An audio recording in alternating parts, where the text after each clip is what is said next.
Hello, everybody. It is 8 o'clock, so we can start it up. And in case you guys didn't remember what kind of happens our last class, I guess, we went ahead and we first installed JDK or Java, so you can actually run, whatever Java code you have. And then the second thing we went over was we installed Apache NetBeans and we ran our very first test program to make sure that all of the components of our program are working just fine. So every single time you open up NetBeans, this is going to be your kind of startup interface. This is what you're going to be looking at every single time. I know it can seem a little overwhelming, but you'll have your previous tabs open up here. So hopefully it's already up here, but if not, you can go ahead and you can navigate through your projects. So it should look something like this from the beginning, and then the very first thing you're going to do is just click the plus on whatever project you're on, go to source, and then click plus again, and then you will have all of your files, and you can just double click to open. So that is all the navigation that we will be doing. Next thing is we are going to start on, I guess, a kind of syllabus of what exactly is this course going to go over, right? What exactly is the goal of this course? Well, by the end of this, you should understand enough Java to achieve a good score on the actually that's probably shooting a little too high, but have a solid understanding of Java such that you can, program basic kind of programs with ease. That's the end goal of this, right? Is it going to be, it's obviously going to be tough, because when you go ahead and you learn Java for the first time, you learn any programming language for the first time, a lot of the syntax can be very, very confusing. One of the pros of this is once you learn Java, once you learn any programming language, every single other language will be 100 times easier to learn, because the syntax really is not that different. It's all like the exact same thing. Maybe you reword a couple things a little bit. Java has a special kind of class and object type of format that you kind of have to follow, and you have the main method in Java where you don't have in Python. But all of these kind of little discrepancies are things that you can learn in probably a week if you were to pick up Python after this Java course. Once again, I'm going to talk about kind of the different materials we use. CodingBat is one of the materials that I will refer back to multiple times. And the reason for this is because CodingBat provides a very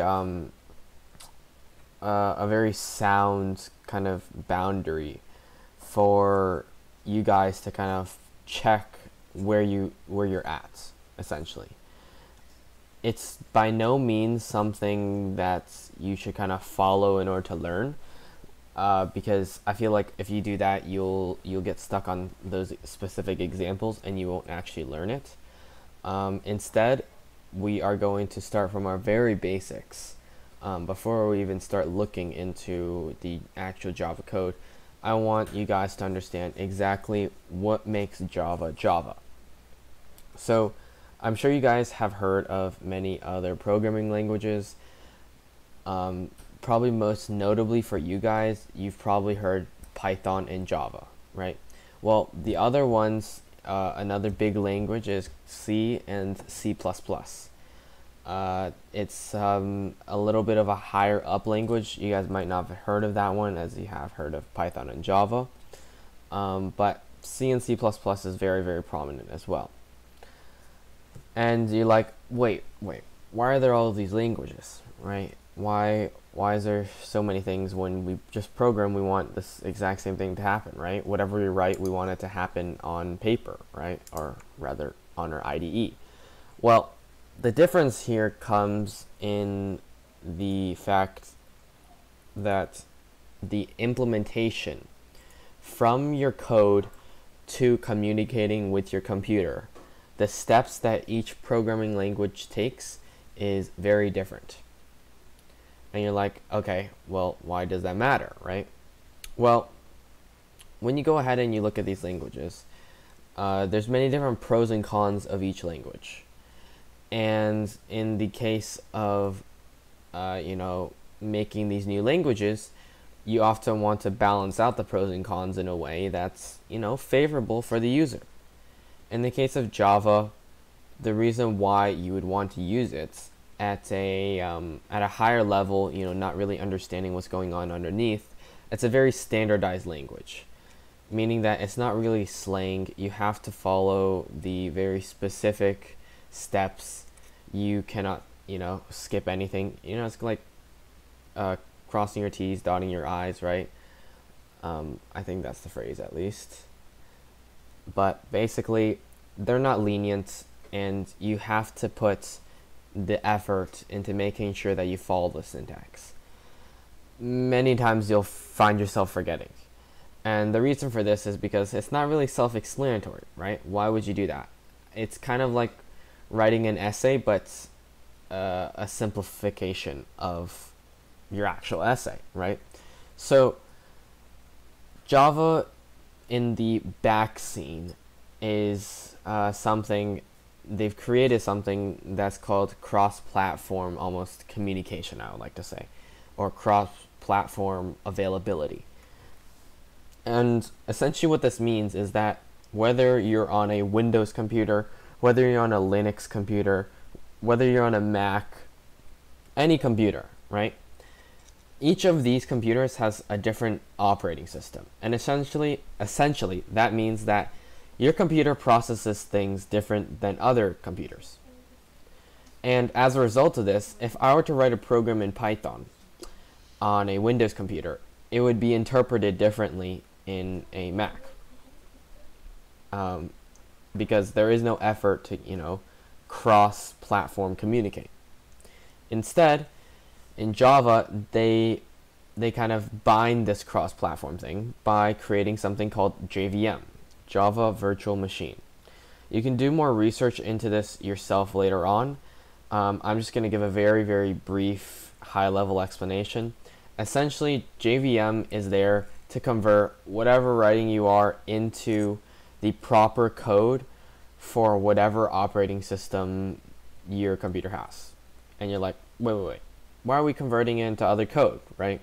Well, this other code is kind of like a mid-step between the code that you write and the binary that your computer actually sees.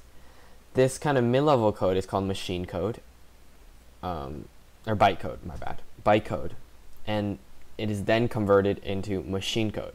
Machine code is your binary, right? If I were to go ahead and Google machine code, let me switch the window for you guys. Right, if I were to just search up bytecode, you would see this is what it kind of looks like. Why am I showing you this, right? Well, the reason is because you can see that it's not entirely, just random letters, numbers, whatever, right? You can see and recognize some words, but you don't exactly know what's going on, and it's not formatted in a very user-friendly way. And the reason for this is that the bytecode is not for you. Instead, it's a mid-level step, like a halfway step that's taken in order for kind of you guys to go ahead and be able to use it on whatever operating system you want. That is the ultimate difference maker that JVM provides, right? And in case you want comparison, machine code will look like this, right? Machine code, actually that's not a very good example, but you see all of these, fancy, movie scenes where you have all these zeros, ones, all that kind of stuff. Surprisingly, that's actually accurate, right? That is machine code, because the machine can only read 0 and 1. And you're like, wait. Why can a machine only read 0 and 1? right? That doesn't make any sense, right? Something so capable of doing all these fancy things, they should be able to read more than 0 and 1, surely, right? Well, the reason for that is we have to somehow communicate with, you know, whatever is going on behind the scenes inside the computer some way, right? We have to convert it into some sort of physical signal. Well, the most efficient signal is through lights. And by lights, I don't mean like actual like LED lights or something like that, right? Essentially, a light can have 2 states. And by now, I'm sure you kind of can understand where I'm going with this, but these 2 states are on and off. And what these 2 states provide are real life, kind of like extrapolating from your entire bank of zeros and ones that you've written, and then putting it into something that's actually in real life that the machine can actually use to calculate stuff, right? Because what is a machine going to do with a bunch of numbers? It's not a magic machine or anything like that, right? It has to have something going on in the background that tells it, ah, yes, you know, this is what I'm dealing with, right? Well, the zeros and ones are read in, and from these zeros and ones, the code is then read, and then the calculations are performed. And the only calculation this machine ever makes is addition. And although this is, you know, a bit of an understatement, it technically speaking does do subtraction, division, multiplication, right? All those other fancy ones, except for the fact that it really doesn't, because we can simplify that all back down to addition. For example, negation or subtraction is simply the idea of adding a negative number. Minus 3, right? 6 minus 3. What is that really? 6 plus negative 3. Those mean the exact same thing. However, I just turned that subtraction statement into an addition statement. That is the basis of kind of the ability of what exactly is the goal of, you know, through all these calculations, right? Well, over time, people have been able to develop a way to use these calculations and perform more abstract calculations with them, right? That's the end goal, really. So when you go ahead and, you know, you look at Java, if you really want to go into computer science, you do have to understand all the behind the scenes, but hopefully that's a brief enough overview to kind of understand exactly kind of a little bit of what's going on.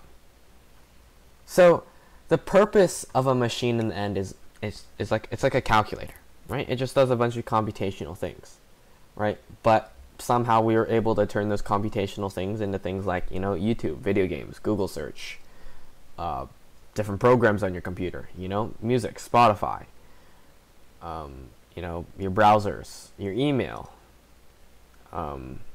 everything, right? Everything that's on your computer. Storing, you know, your vacation pictures. Anything that's, you know, is on the computer can be represented in some way by zeros and ones, believe it or not. Now that we've kind of gone over that short tangent on exactly what is going on, we can go back to NetBeans, and I'm going to explain our very first actual concept in programming, and that is going to be the very, very basic addition, right? First of all, we have to understand that if I am to go ahead and do anything and actually observe what's happening, I am going to have to print something out. And the reason for that is because if I were to run, say here, just 1 plus 1, right, it would run perfectly fine. Actually, it won't even run perfectly fine because it has no clue what 1 plus 1 is referring to, right? But essentially, it can do this calculation, but you'll never know exactly what comes out of the calculation. So instead, we can go ahead and write 1 plus 1 inside this, right? I'm sure you guys know what 1 plus 1 is, so now we can go ahead and run it. Go from run, and you want to go all the way to run file, and you will see that it prints out 2. And by the way, when you guys run all this stuff and it has all this extra stuff here, you're only looking for under exec blah blah blah plugin blah blah blah exec, and you're like, wait, what does exec mean, right? I don't want to know what all these abbreviations mean, right? Well, exec stands for execution, and essentially it's executing your program. It's performing whatever you wrote.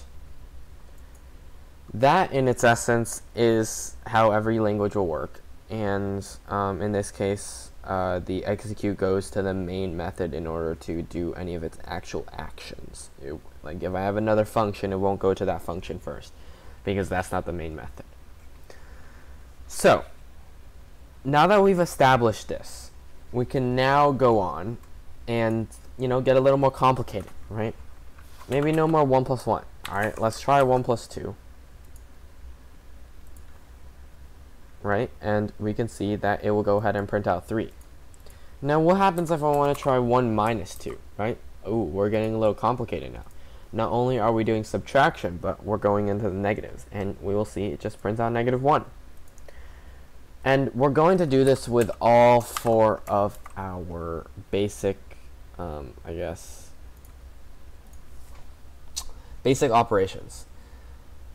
And you should be very familiar with whatever characters you have to use in order to do this properly. It's not really too complicated, so one thing you'll notice here is it prints out 0. And you're like, wait, what? 1 divided by 2, that's not 0. Well, you are right. It's 0.5, right? Or 1/2. But the way Java is structured is when you go ahead and you divide 2 numbers, in this case 2 integers, it will go ahead and it will assume the type of the final result as an integer.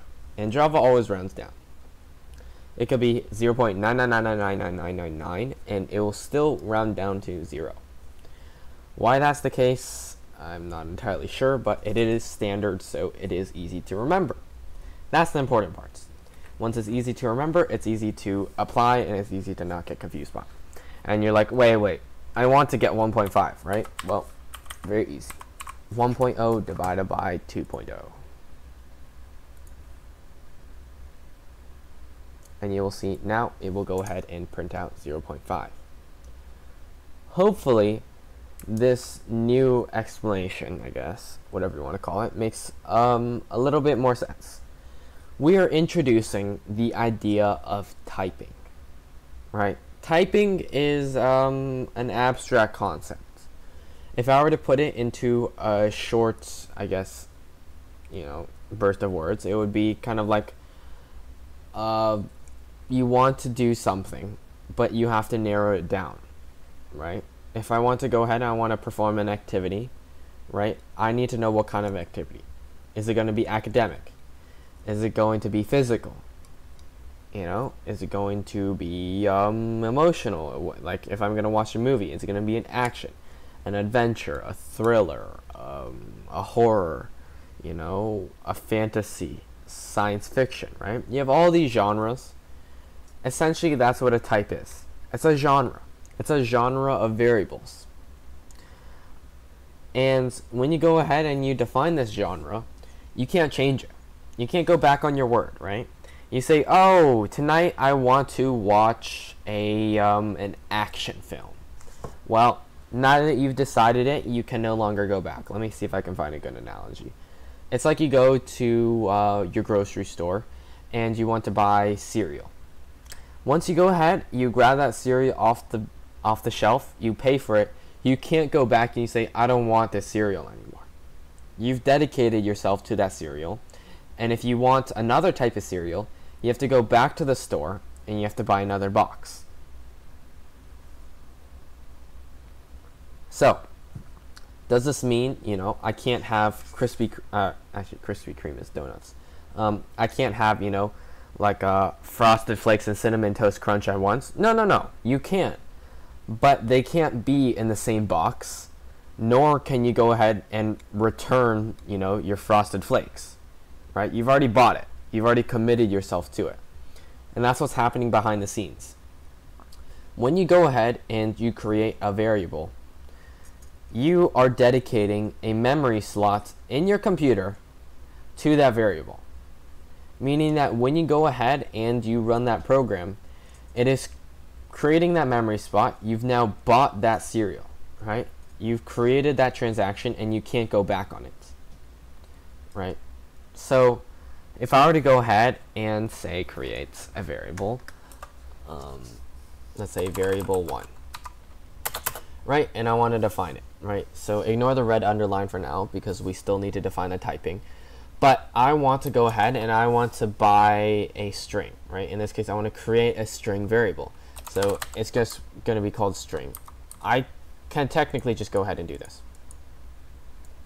And I believe what this is called is dynamic typing. And essentially what dynamic typing is, you know, you're a little bit lazy. You know you want, you want to create a string variable, but you know you don't want to type out, oh, string variable 1, right? This would be the alternative.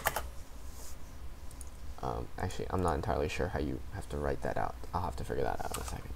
It's like string something.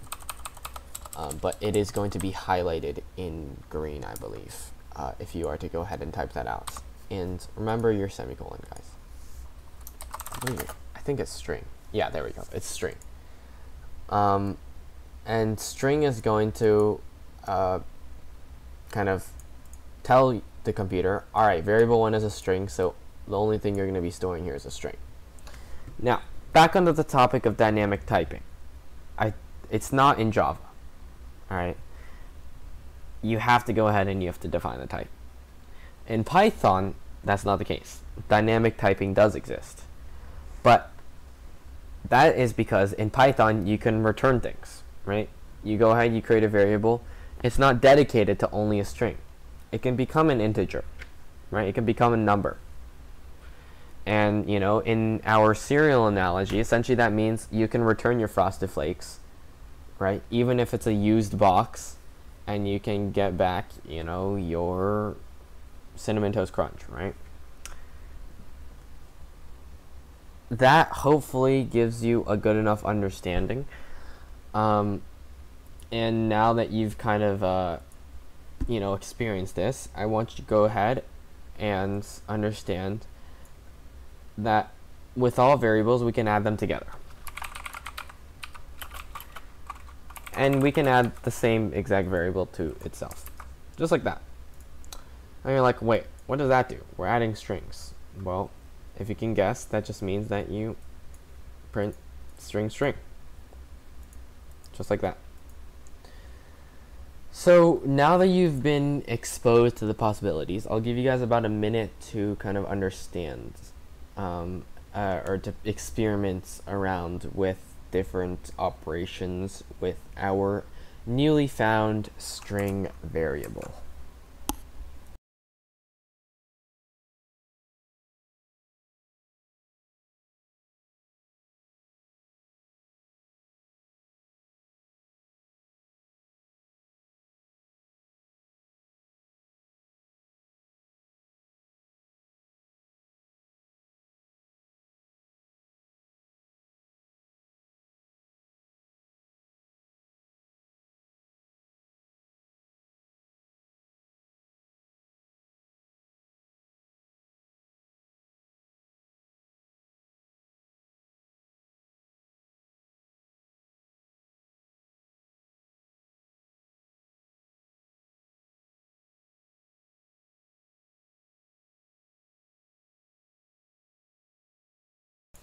Alright, so hopefully that 1 minute was enough for you guys to go ahead and, you know, experiment around with these things, right? Now I'm going to go ahead and introduce you guys to the integer portion, right? Integer is, if you've learned up to that in math is a type of number. And what this means is essentially it's any number from negative infinity to positive infinity that doesn't have, decimal places, no partial numbers, right? So you can have -5, you can have -1, you can have 600, any number, but you can't have 0.1, right?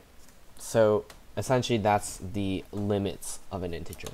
So if I'm to go ahead and say int, which is the typing, variable 2 is equal to 5, then it would allow me to do that, but I can't do 5.1. Then it gives me an error, right? So I have to stick it at 5. And now I'm going to go ahead and I'm going to do, I'm going to times variable 1 by variable 2. And we are now going to see what happens when we go ahead and do this.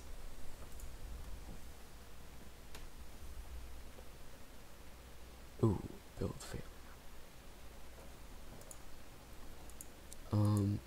Maybe didn't read that right. Maybe why don't we just multiply by 5? Actually, I don't even know if this works in Java. In Python, you can go ahead and you can multiply out a string by an integer, and it will just repeat that string however many times. I guess you can't do that in Java. An important thing to note in Java is typing is very important. Cross-typing manipulation tends to be very dicey. There are many rules you have to follow, and I highly suggest you try to stick away from the typing of playing around with the typings, mixing them together, unless you strictly have to. And obviously the reason for that is because it's quite complicated, the rules you have to follow for it, and there really is no reason at this level, at least, to go ahead and bring in all these complications. So I guess the best phrasing in this would be like better safe than sorry. Yeah, because you don't want to spend a bunch of effort and then realize, oh, I mixed up the typings and then there's an error. So this introduces another concept in programming known as implementation. Implementation is how you go ahead and you actually write your code.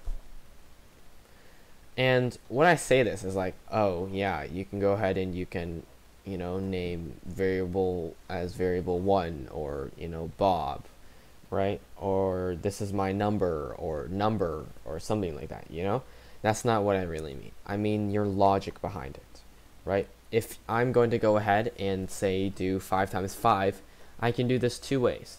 I can go ahead and I can write 5 times 5, and I can also write 5 plus 5 plus 5 plus 5 plus 5. Right? 5 adds to 5 times. Both ways will get 25. However, if you go ahead and you go around the convoluted way, you're only making your life harder.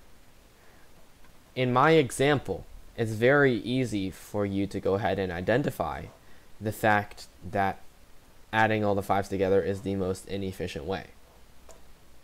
However, many times when you're introduced to all these new concepts, you may not understand really the most efficient way unless you really take the time to think about it. So when you go ahead and you program, it's more important to take that initial second to go ahead and think, is this how I'm actually supposed to do this program? Before you go ahead and you just jump into the program. That is my biggest suggestion. So there are a bunch of more types in Java, and I can go ahead and show you them probably. So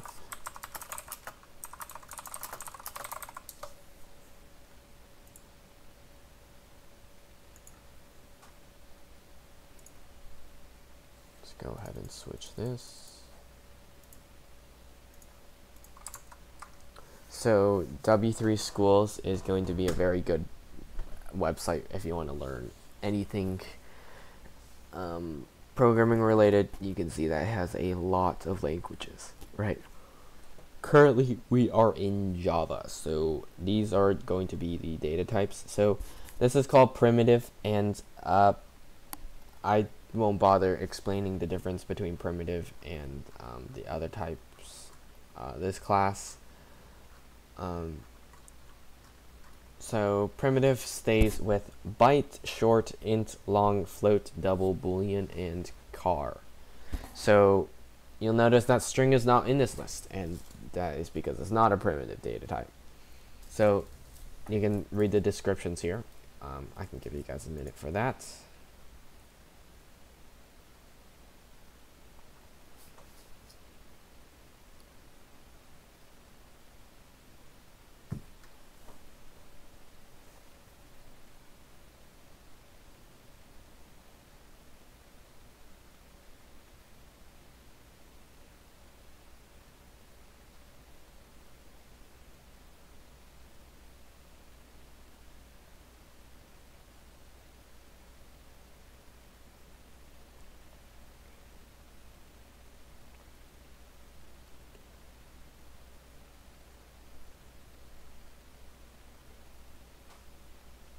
Alright.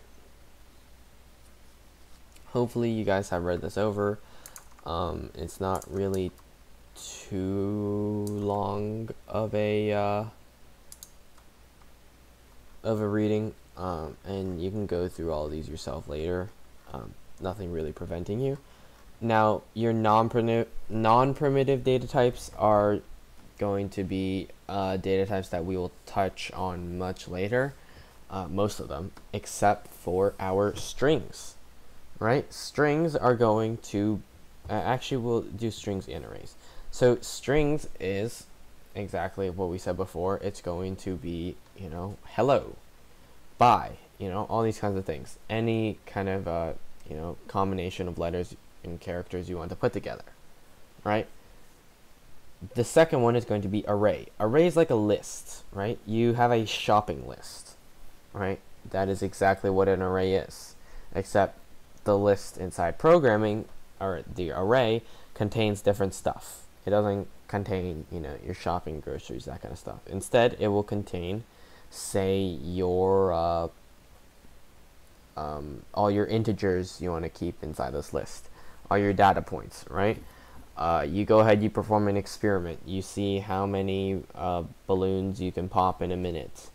And then you go ahead and you do that, and then every single friend of yours goes ahead and does this experiment.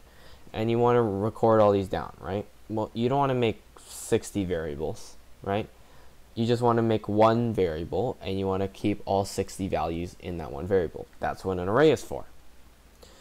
So I've touched upon a lot in this very short class, so I will not be going any further this class.